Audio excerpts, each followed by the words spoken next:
রায়া, বাসায় লোকজন আছে। এত সকাল সকাল এখানে আমি নিতে আসছি আপনাকে আজীবনের জন্য। মানে? মানে আমি বিয়ে করতে চাই আপনাকে এখন এই মুহূর্তে।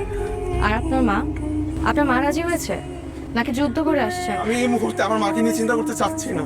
আমি শুধু এখন চাই আপনাকে বিয়ে করতে এই মুহূর্তে। আমরা এখনই কাজী অফিসে যাব, বিয়ে করব। আমি পারতেছি না আপনাকে ছাড়া থাকতে।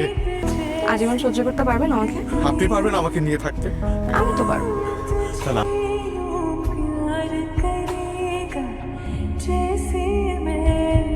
আপনার ছেলেকে আপনার কাছে ফিরিয়ে দিতে এলাম। হঠাৎ এত দয়া দাক্ষিণ্য? আমরা চাইলেই দুজনে আজকে বিয়ে করে ফেলতে পারতাম, আমি সেটা করিনি। আপনার ছেলেকে আপনি ছোট থেকে এত কষ্ট করে মানুষ করেছেন, আমি কিভাবে আপনার ছেলেকে আপনার থেকে ছিনিয়ে নিই বলেন? কে জুগিয়েছে এত সাহস? নিশ্চয়ই এই মেয়েটি। আমাদের সুন্দর পরিবারটা তুমি ধ্বংস করে দিও না।